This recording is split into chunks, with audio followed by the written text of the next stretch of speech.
Hey guys, welcome to my channel.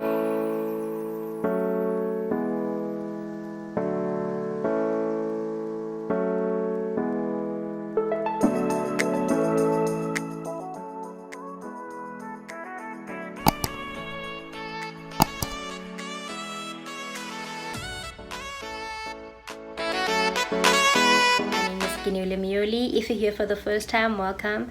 I hope that you will like it and subscribe on the red button below to become part of the family. And if you're a returning subscriber, thank you so much for coming back. I really appreciate your support. So in today's video, I'm gonna share with you guys how my husband and I met and got married within 2 months. Traditionally, that is. So this was actually inspired by my pinned tweet on Twitter. And so if you're not following me on Twitter, my handle is @Keneiloe, and on Instagram it's @Keneiloe Myoli. So there was this challenge on Twitter. It was called Flame Couples, and people were just posting pictures of themselves and their partners, and I was subawheeling, guys. I was just like, should I not? I don't think prior to that I had posted pictures of myself and my husband on Twitter. So I was kind of skeptical of should I post it or not. And then I remember I posted a tweet and I was like, should I take part in this challenge or should I just leave it? And someone was like, go ahead. And I'm like, no, I don't think my husband would be comfortable with me posting him. And she's like, oh, so he's keeping your relationship secret. And I was like, no. There's a difference between having your relationship or marriage be private and being kept a secret. And she was like, oh, okay. And then I'm like, should I post it to prove a point? But I'm like, okay, but I really wanted to do it. I felt like it was such like I'm such a lover of love, you guys. Like I was just like, oh, you know, I was really into it, and I was like, okay, let me just post this. So eventually I decided to post it. At the time my son was 6 months, so I had this thing of we met 6 years ago, we got married 6 years ago, and we have a 6-month-old. That tweet did so well. It did so well, and it was shocking. I think it's sitting on around 1,500 likes, and it had a lot of comments and retweets as well. And yeah, so then after that I was actually contacted by one of the shows that talk about marriage and sharing your life story. And like I said, we haven't really spoken publicly about our relationship and how we met, so you guys are lucky. So I'm finally ready to share it on this platform. I wasn't at the time, or we were not ready at the time. So yeah, so let's just start. So what happened was my husband and I, we met in July 2013.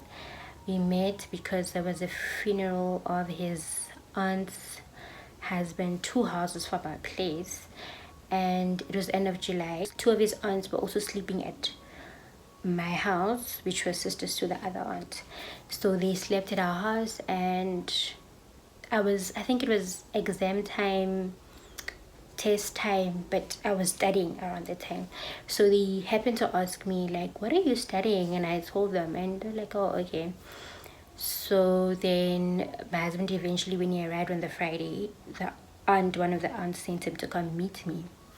So that Friday night, I remember I was studying, and there was a knock at our door, and I went to open, and there was these 2 tall guys, and I'm like, okay, I knew one of the guys because he used to stay at where the funeral was taking place. And my husband was standing behind him, and I didn't know him at the time.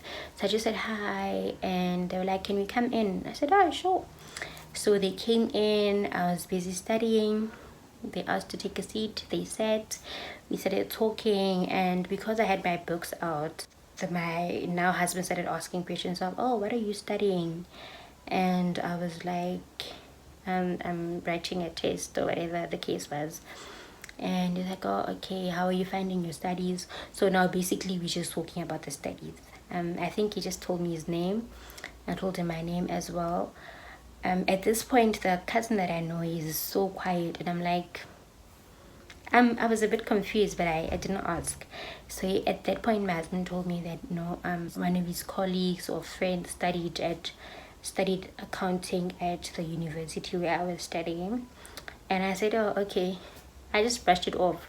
I don't know why it didn't click at the time that he was also in the same field. I was just like, oh, okay, and that was it. So our just conversation was only about studies, and then eventually my mom and his other cousin, there's a lot of cousins, guys. His other cousin, but the one that actually stays 2 houses from my place, they arrived, and then they became shy. They were like, oh, okay, no, it was nice meeting. Oh, he said it was nice meeting you, I'll see you whenever. And I was like, oh, okay. And my mom was like, no, where are you going? You guys can chill. But they were seemingly not comfortable with my mom being there, and yeah, it was guys. So they left. After that, my grandmother heard about what happened, and my grandmother was like, oh, so the aunt is hooking you up with her son. And I was like, no, why would she do that? Remember, I didn't even know that she was the aunt. I didn't ask. Like, I didn't ask if she was the mom or the aunt. I just knew that she sent her, or sent him rather. Yeah, did I even ask? Okay, I don't remember, but yeah, I think I found out from my mom and the other cousin that no, the aunt is the one that sent him to come meet me, or sent him to come meet me. And I remember saying to my grandmother, oh, by the way, tomorrow I think I'm gonna catch a lift from that guy. I don't know like why I thought I would do that, because how old was I? 22. But I really wasn't into guys that had cars, because I thought guys that have cars are always with girls, always giving girls lifts. And I mean, like, for me, if you had a car, you were a player basically. I don't know, guys, I was 22. But that happened. The following day I saw him at the church. When they had the service, I saw him as we were leaving. I saw him from a distance. He saw me, but there was no communication. But it's that, like, we made eye contact, right? And we went to the graveyard. At the graveyard, I'm seeing like, hey, man, this guy is looking at me.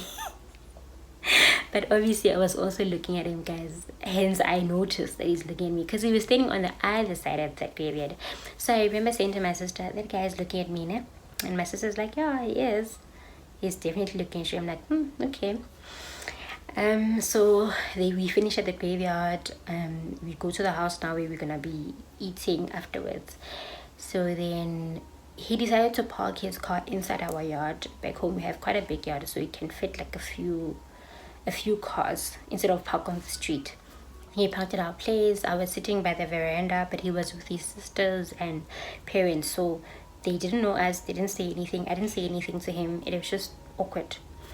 So he parked his car. They went to eat, and then that was it. I think later my mom and like the rest of my family, my aunts and uncles, they were sitting, let's say this is where the funeral was. They were sitting at the house like opposite. They called me, right? And my husband was now at this house where the funeral was, and my family was here. Then they called me, and then my mom now started telling my aunts and uncles that, oh, that's the guy. He was with the cousin that he was with the night before. Oh, that's the guy that came to meet my daughter yesterday. And then my uncle started saying, oh, so that's our son-in-law. And I'm like, so that's my son-in-law. I'm like, these people.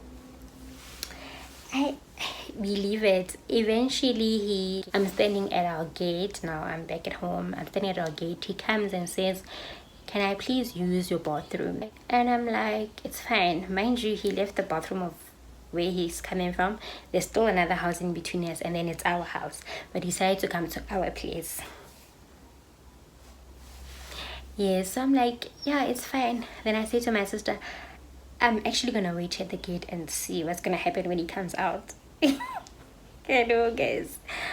I don't know what it was, but I I really wanted to talk to him, and I wanted to see if he's also gonna say something. And so then fine, he comes back, and then he says to me, can I please talk to you?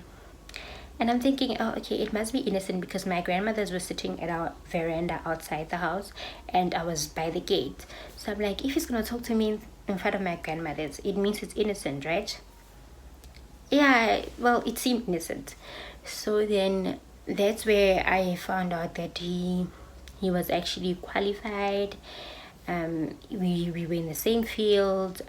So he was like telling me, are you signed to firms? Are you busy looking for jobs, vague work, etc.? And I was like, no, I haven't started looking for anything. So he's like, oh, okay. I think maybe we should exchange numbers and I can help you with that. And I'm like, oh, great. But I remember thinking to myself, this guy is smart. Eh? Like for me, I've always found smart guys really attractive. So for me, that was quite nice to know. So then I remember, like, I had a BlackBerry at the time and it jammed. You know how BlackBerries used to jam? Like, it jammed and his phone was off. Like, as my husband's phone is always off, like, it's so difficult to get a hold of him. I remember at some point I was like, oh, this phone. But I didn't want to tell him. I was just like, oh, I don't know what's happening with his phone. But eventually I took his number and we went our separate ways. Like, remember, guys, like, he parked his car at our place, right? So his car was there the whole day. Later that day, I went to change, guys, and I was like, I need to look nice. And after I look nice, I'm gonna walk past where my husband and his cousin were standing. And guys, like, when I walked past, I saw him look, and he carried on with his conversation. And when I came back, he looked again and he carried on with his conversation. Late in the evening, I think it wasn't too late, I think it was around 8 p.m.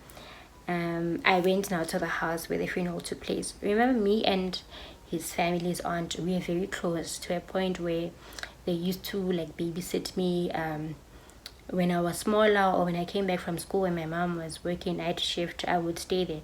But we never met, so it's not like we knew each other. I was literally seeing him for the first time that weekend. I didn't even know that the mom had a brother that stayed in the Eastern Cape. I really knew nothing about them. Late in the evening, he's sitting in the car at my place now.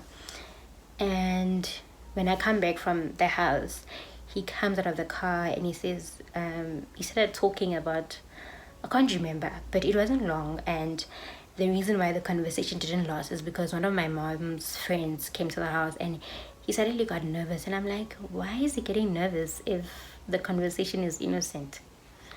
And he got so nervous and he walked away. And I'm like, this guy.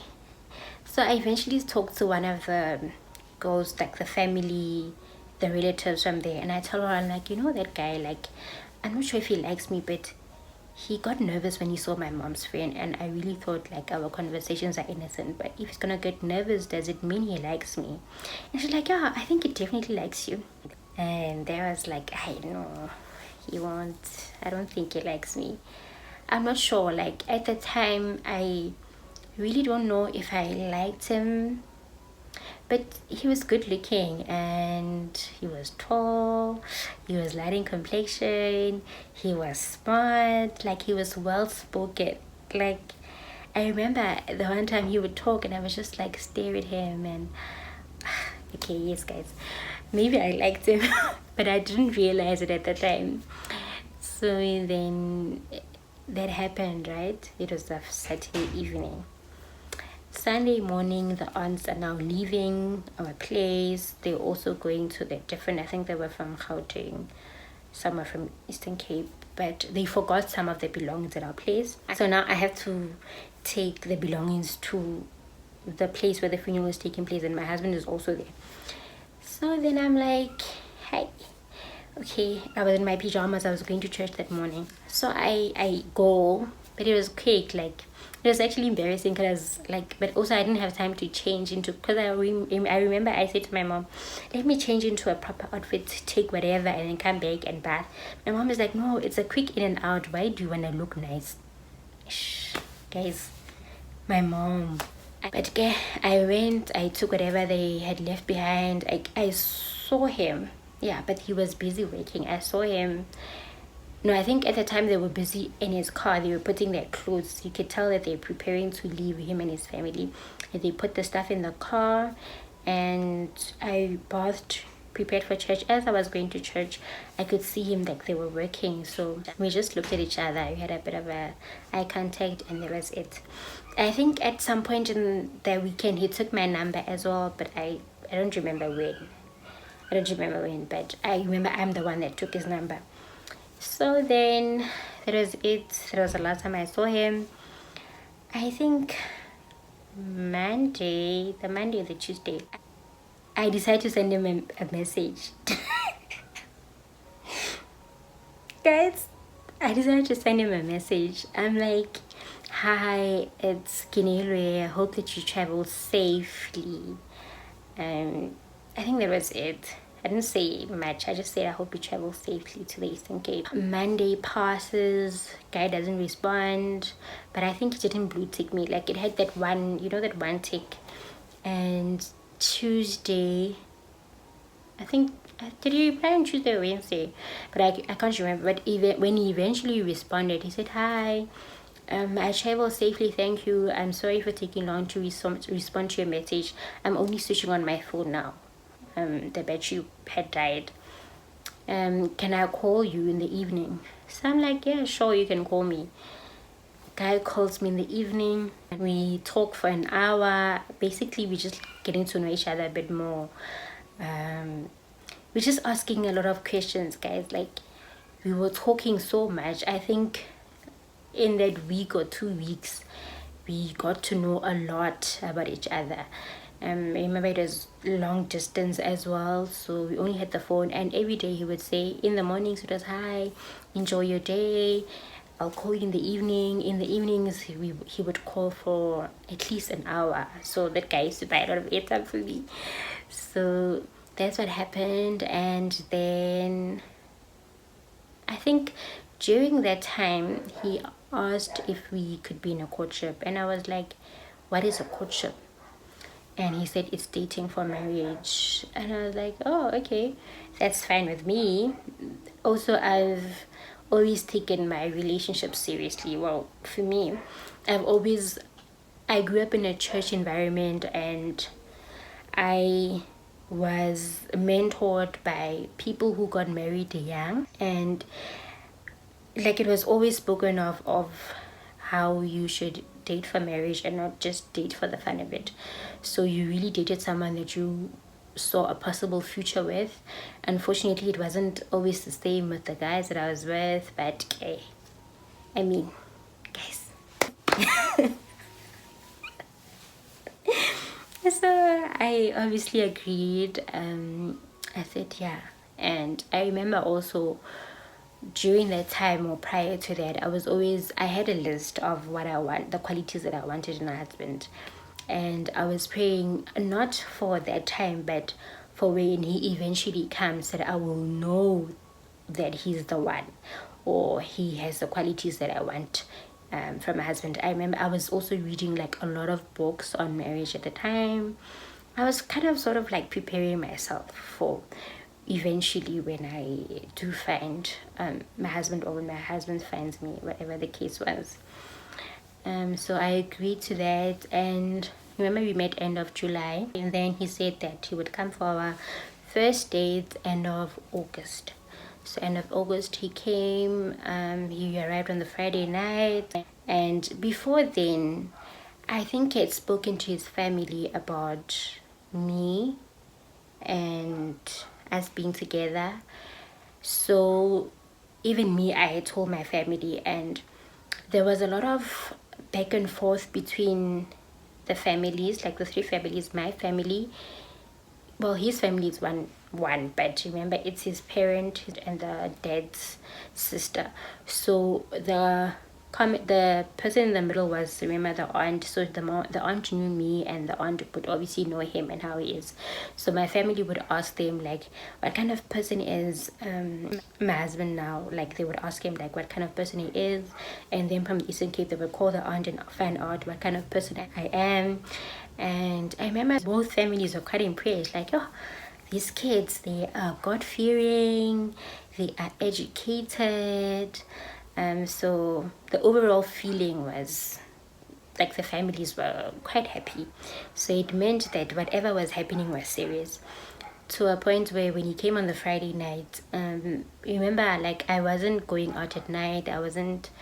My mom was so strict. Like, those who know me would know that my family is so strict, guys. Like, you couldn't just leave the house and come back at night, or you couldn't go to the clubs. And to a point where I've never been to a club. I've been to one pub, and I only went because one of my mom's friends was the bouncers, so he could keep his eye on me. And so yeah, that happened. And so when he came to fetch me on the Friday night, I asked my mom like, what time should I be back? She was like, oh, you can take your time, you can come back whenever you want. I'm like, the shock. My mom said I can come back whatever time I want. And then we went out to the restaurant. I remember where did I go? I think it was Fishmonger. Is it Fishmonger? Yeah, I think there's a place called Fishmonger at North Richmond. I think it was Fishmonger, but I remember it had like a lot of seafood, and it was even my first time having seafood. So guys, don't have food that you're not familiar with on a first date. Like, it was a mess. I didn't even eat like half of the food. So yes, we were talking the Friday night. After eating, once our date was done, he was like, let me go show you where I'm sleeping. And I'm like, why is this guy taking me to the hotel on our first date? But shame, guys, like, my husband was such a gentleman. Like, I remember when you got to the hotel, even on the date itself, there was no touching, there was no kissing. He was just like the perfect gentleman. He was just talking the whole time. And I remember after 12 o'clock, I'm like, hey, please take me home. It's late now. Take me home. And he really did take me home. Then he went back to the hotel, and on the Saturday he came. He spent a bit of time with his aunt. I think they had a birthday or something. And then after that, I think, yeah, but it was fine because I was writing tests or exams also. We went out, we went to like the museum, and my husband likes history, and so he wanted to do like horse riding. And like, oh, I've never done these things before. Like, guys, I think the only dates I'd been on at the time were like to steers, or no one had even taken me to a cinema by then. But remember, I wasn't dating like serious. It wasn't serious or hectic dating. And I remember also I was restricted because I wasn't going out at night. We did all of that. It was quite nice. So then it was Saturday night. Saturday also same thing. Let's go to where I'm sleeping. We go. Perfect gentleman, guys.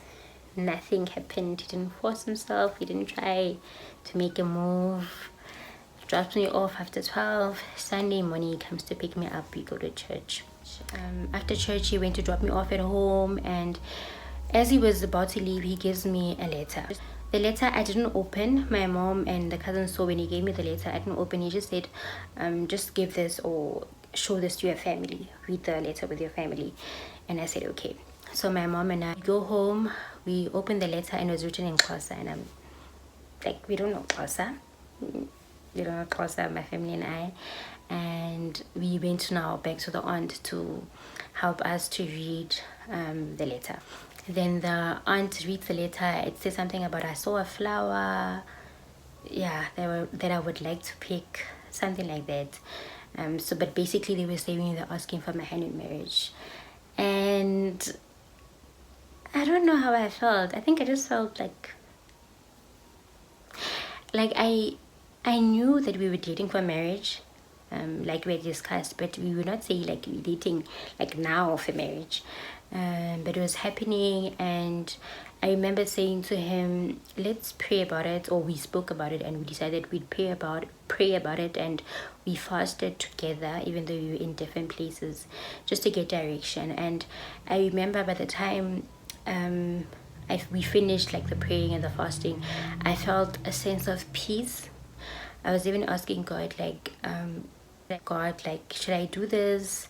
If it's not meant to be, can you give me a sign? And I just remember thinking, Keneiloe, this guy has all the qualities that you want in a husband. What more do you want?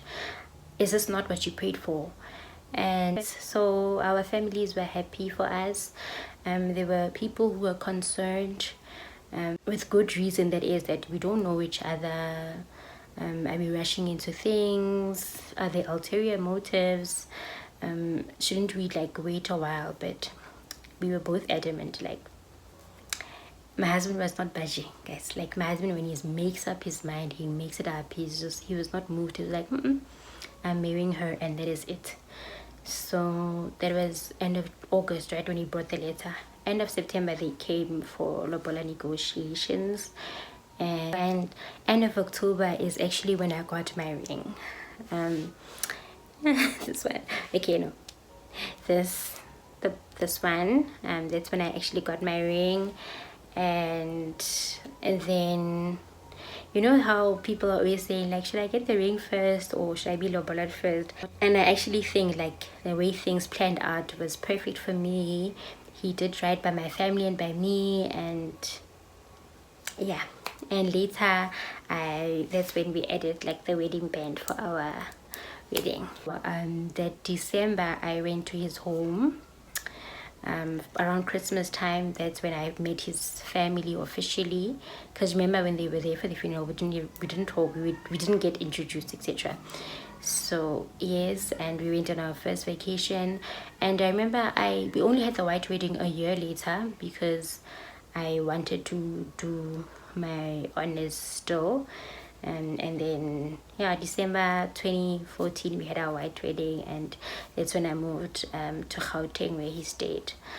And yes, and it's how many years is it now? 7 years later, and it's been quite a journey. It's like any other marriage. It's been so good, like getting to know each other, starting our own family. Obviously, it has had its challenges like any other marriage. But I still don't regret my choice. Also, remember, that's how our parents or grandparents got matched back in the day. You would just be told, okay, this is your husband, or you're gonna take this person, and you really learn to love a person. And I think when we got married, well, when I said yes at the time, a month after we met, it wasn't like love, but it was like, and I knew that he had the qualities that I was praying for, that I wanted in a husband. So hence I said yes. So also when you fight as a family or as a couple, you know that you're with this person for a reason, so you fight every day to stay with each other. You choose one another every day. And yeah, that's our love story. I really hope that you guys enjoyed the story. It's a story time, or our love journey, and please share it with those that you think will enjoy it. Those who maybe don't believe in love anymore, those who don't believe in love at first sight. But was it love at first sight? I'm not sure. It was something. There was something there. And yeah, remember to like, comment, subscribe, and click on the notification bell to be notified every time I upload a video. So till the next one, bye.